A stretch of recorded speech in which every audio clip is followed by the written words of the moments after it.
So the Grow Movement has been very instrumental in the growth of my business. I want to do something that defines who I am, something I'm passionate about, and people would pay me for that.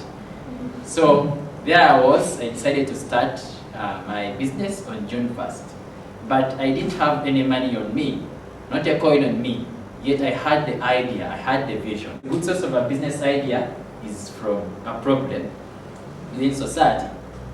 So when I looked at the farmers' community in East Africa, I realized that the biggest problem that they had was that they were doing it at a subsistence level and non-profit making. So I thought if I can generate a list of services or products that I can offer them to solve that problem, empower them to commercialize agriculture, I'll be providing a solution to them that they just can't avoid me.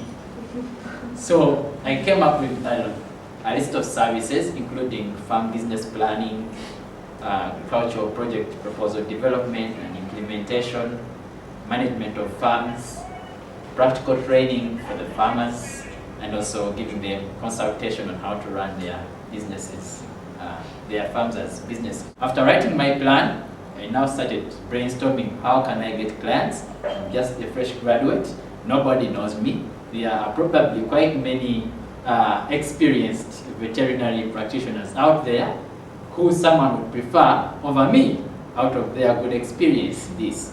So I thought hard and I realized every Tuesday, the national newspaper called The New Vision, farming. So I thought if I can write articles in this pull-out, it would become a marketing platform for me. I don't care whether they don't pay me at The New Vision, as long as they give me the platform to write there, I would be creating a brand for my business. So I did my due diligence, wrote the articles, took them to a lecturer at the College of Vet Medicine, who also read through, gave me his advice. By the time I emailed the articles to him, I was very sure they were good.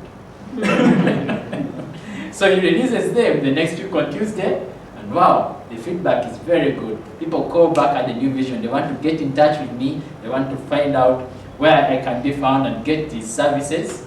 And as a matter of fact, I wrote in The New Vision since July 2010 up to date. And between July 2010 and up to about March 2011, I had interacted with a customer base of about actually 83 farmers. And out of those 83 farmers, about 30 to 40 of them had taken up services from me. And so that's how I built my business name. And because of that, my fellow graduates were excited. They wanted to team up with me, and I didn't know how to pay them in case I recruited them, because I didn't have enough financial base to give them a monthly salary. So that was the point in time when I felt I needed a financial consultant. And Violet thus contacted me. She told me about the Grow Movement. She told me about their financial consultants, and she helped me link up with a financial consultant from the US. Her name is Molly Fulton. She works with V-Meals. She's a sales and marketing manager for V-Meals. I think it's a chain of restaurants somewhere in Las Vegas. So I conducted 12-week, 1-hour session per week discussions with her to evaluate the performance of my business.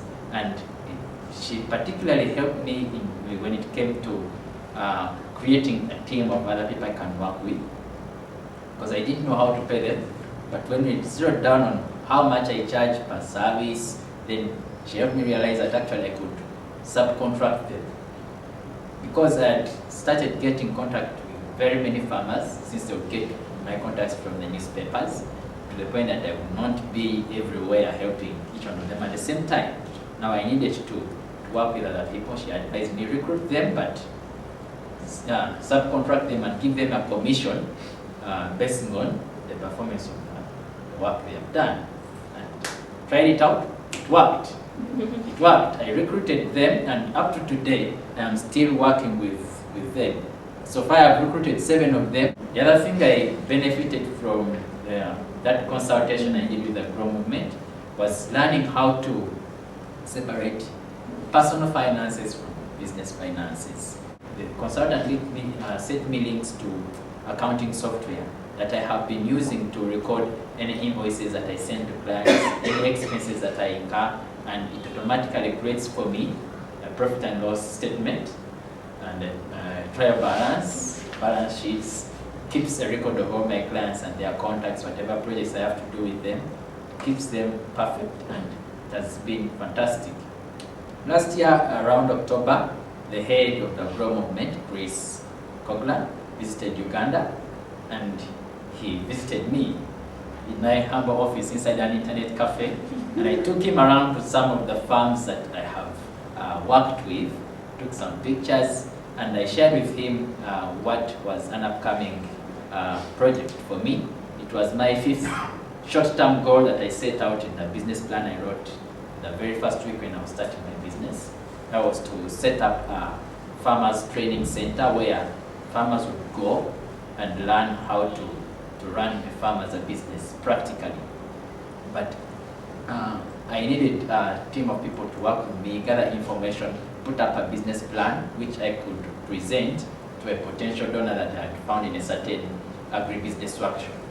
So through since November last year up to the beginning of January, I've been working with a team from London School of Business, a team of about 4 people, but they are led by a gentleman called Peter Coteras, and we've been able to put up a business plan that stretches over a 5-year time horizon to set up that farmers training center. And I already emailed it to the potential donor in Australia. He told me he's quite busy currently, but he'll go through it and get back to me. And so I'm basically impressed, and I highly appreciate the work that the Grow Movement has done.